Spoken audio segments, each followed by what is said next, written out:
안녕하세요. 아너스 최하영입니다. 반갑습니다. 오늘은 현실 점검 시트를 활용한 사업 방식에 대해서 이야기 나눠보도록 하겠습니다. 어떻게 고객분들에게 쇼더 플랜을 통해서 사업의 방향을 전달할까? 쇼더 플랜의 목적은요, 판매를 위함이 아니라 사업을 함께할 바로 그 사람을 찾기 위함에 있습니다. 많은 분들에게 쇼더 플랜을 진행하지만 한 번의 사업 설명으로 상대방이 사업을 결정하지는 않습니다. 잦은 만남과 그리고 대화를 통해서 상대방이 간절히 원하는 것들을 공감하는 와중에 사업 설명을 할 수 있는 그 기회가 늘어나게 되는 거죠. 다수의 사업 설명을 통해서 금배를 만날 확률을 높이는 것이 본질적으로 내 사업을 성장시키는 방법입니다. 또한 이를 통해서 갈수록 능숙해져가는 내 모습이 상대방으로 하여금 귀를 기울일 수 있도록 하는 거죠. 5년에서 10년, 그리 멀지 않은 미래에 각자 모두가 원하는 것들이 이루어진다는 상상. 생각만 해도 세상이 아름답습니다. 그런데 상상은 동화 속에서만 아름답죠. 이 팍팍한 현실을 정면으로 마주할 수 있는 지금 이 순간, 우리가 궁극적으로 할 수 있는 것들, 그리고 그 방법들에 대해서 우리는 함께 이야기를 나눠보려고 하는 것입니다.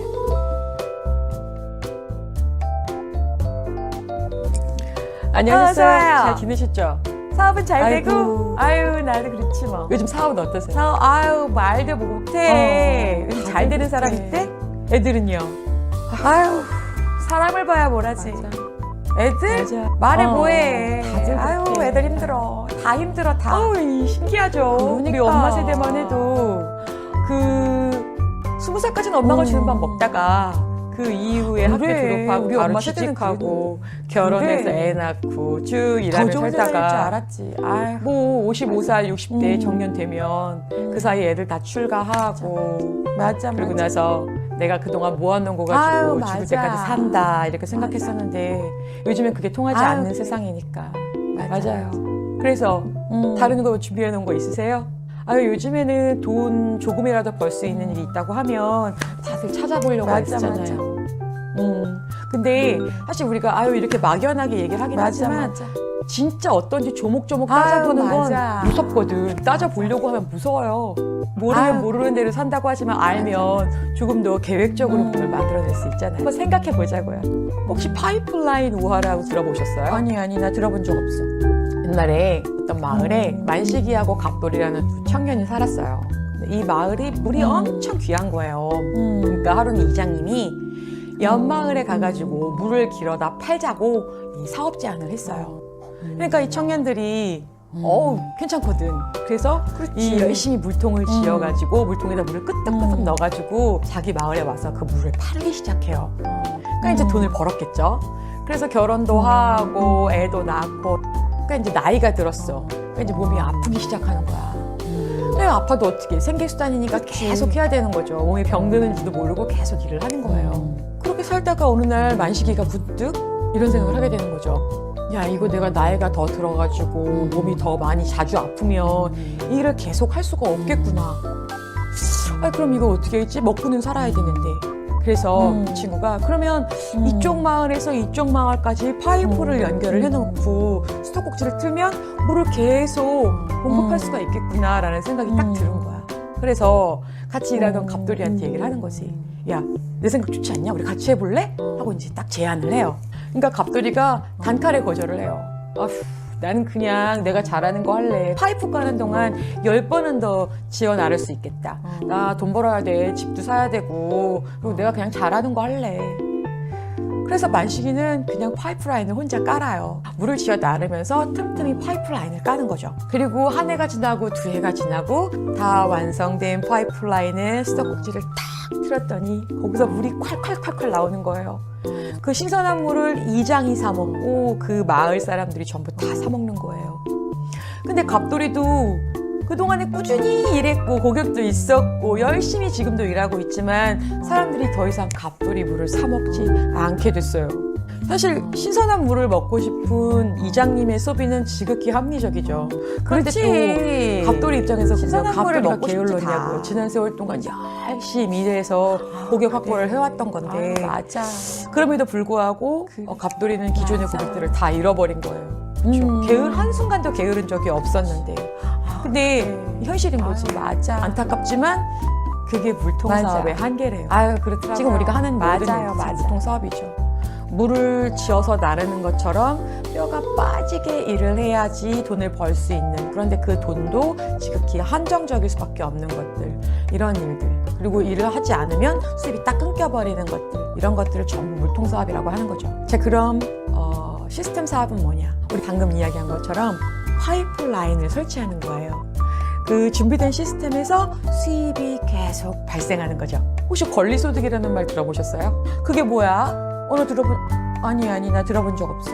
저도 생소하더라고요. 한마디로 말해서 내 노동 수익에 반대되는 말이 권리소득이래요. 로버트 기요사키라는 이름 들어보셨어요? 이 사람이 어마어마하게 부자인데요. 책을 한 권 쓴 거죠. 부자 아빠, 가난한 아빠. 이 내용이 기가 막힌 게 부자들이 하고 있는 생각을 내가 할 수 있도록 방법을 알려주는 그런 내용이에요. 빠른 시간 내에 많은 사람들이 부자가 되는 방법을 알려주는 게 아니라 어떻게 생각을 바꿔서 내가 부자가 될 것인가 하는 방법에 대해서 구체적으로 나와 있어요. 일단 잘 읽혀서 너무 좋아요. 내 돈 주고 사서 읽어야 되는 책 중에 1순위. 근데 요즘에는 책 읽어주는 어플도 있더라고요. 그래, 그런 앱이 있다는 얘기 들었어. 그래, 이거 선전도 하더라. 그거 핸드폰에 깔아놓고 그냥 실행만 시키면 책 한 권을 뚝딱 읽어주니까 너무 좋더라고요. 좋은 세상이에요. 그거 나도 해야겠다. 그 부자들이 돈 버는 방법은 우리가 생각하는 거랑은 좀 다르더라고요. 맞아. 많은 돈을 투자하고 깔아놓은 만큼의 리스크를 감수하는 대신에 권리소득에 대한 이야기를 계속하고 있더라고요. 그래, 남 사는 걸 봐야 된다니까. 그 책 얘기대로 얘기하면 전 세계의 모든 직업이 요 4분면 안에 다 들어와 있다는 얘기거든요. 그러면 매일매일 일하고 있는 우리는 노동소득을 벌고 있는지 권리소득을 벌고 있는지 우리 같이 한번 들여다 보자고요. 전 세계 5만 가지 직업이 E, S, B, I 이 4분면 안에 다 들어있어요. E는 봉급생활자를 말하고 S는 자영업자를 말해요. E와 S 분면은 노동소득을 얘기해요. 다시 말해서 물통사업이라고 말할 수 있죠. 반면에 B는 사업가고요. I는 투자가죠. B와 I의 수입은 권리소득을 말하고요. 전 세계의 95%의 사람들이 노동수익에 해당되어 있지만 참 기막힌 건 세상 단 5%의 돈만이 이 안에 풀려 있어요. 봉급생활자는 사업가에게 채용되어서 근면 성실하게 일을 하고 봉급을 받죠. 그리고 시간이 지나면 자이든 타이든 퇴직을 해야 되잖아요. 자, 이제 그러면 S분면 자영업자를 한번 볼게요. 치킨집이든 카페든 업종이 무엇이든 자영업자들은 사업장을 차리기 위해서 임대를 해야 되죠. 그리고 그 임대해준 투자가에게 지속적으로 임대료를 지급해야 돼요. 자, 이렇게 사업자와 투자가는 봉급자와 자영업자로부터 돈을 지속적으로 벌어들이죠. 로버트 기요사키는 우리가 부자가 되고 싶으면 계속 사업가와 투자가 쪽으로 이동하라고 얘기하지만 이 선에서 보는 것처럼 이게 또 만만치가 않고 아주 견고하죠.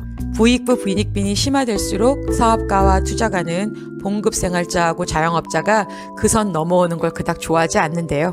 사실 자본력이 없으면 기본적으로 그 선을 넘을 수 없다는 건 우리가 더 잘 알고 있고요. 그런데 방법은 언제나 있고 그 방법을 찾아서 알아가면 되죠. 그 대단한 권리소득을 가져갈 수 있는 시스템 사업으로 내가 소비하는 유통의 흐름 속에 편승하면 됩니다.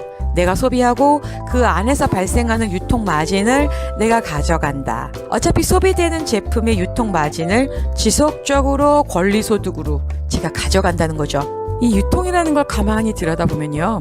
70년대 유통은 생산자가 200원에 생산해서 광고, 총판, 도매, 소매를 거치면서 사실 소비자가는 1,000원 정도에 썼다고 하면 90년대 이후로 유통이 아주 간소화돼요. 대형 할인마트, 지금은 홈쇼핑, 인터넷 쇼핑, 모바일 쇼핑처럼 유통이 더욱 간소화되고 물건을 구입할 수 있게 되는 거죠. 하지만 여기 두 가지는 여전히 그 기업이 주도하는 시스템이고 기업이 돈을 더 많이 벌어간다고 봐야 돼요. 그런데 지금은 제품의 질은 더 높이지만 직거래 멤버십으로 소비자는 질 좋은 제품을 더 저렴하게 쓰면서 또 스스로가 곧 사업자가 되고 그 안에서 생기는 유통 마진을 가져갈 수 있는 플랫폼 비즈니스. 21세기형 유통 시스템이 자리를 잡은 거죠. 이건 소비자가 돈 벌어가는 시스템인 거죠. 유통의 주인공이 이제는 소비자라는 거예요. 내가 소비로 참여해서 소득까지 가져갈 수 있는 요즘 말로 프로슈머라고 하죠. 이게 네트워크 비즈니스고요.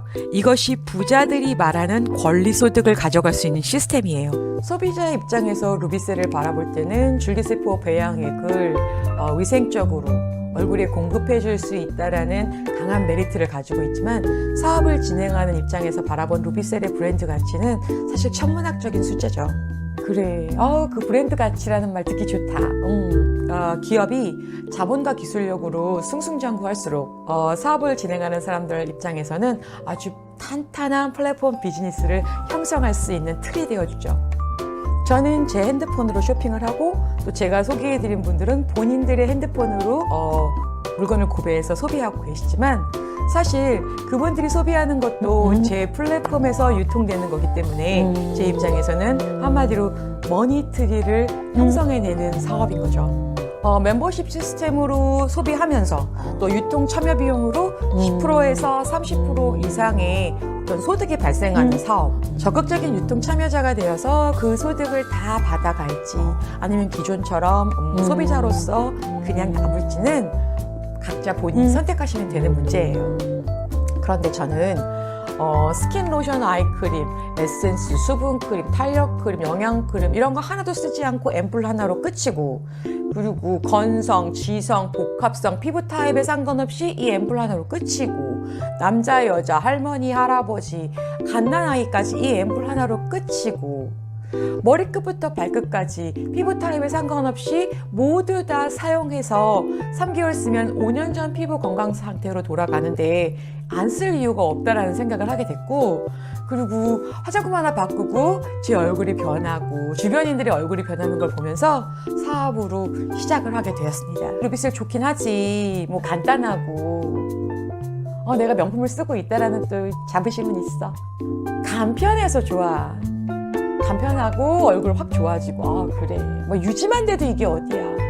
그렇게 더불어서 주변 분들한테 알려주시고 그리고 또 다른 사업에 눈을 뜨게 되면 너무 좋잖아요.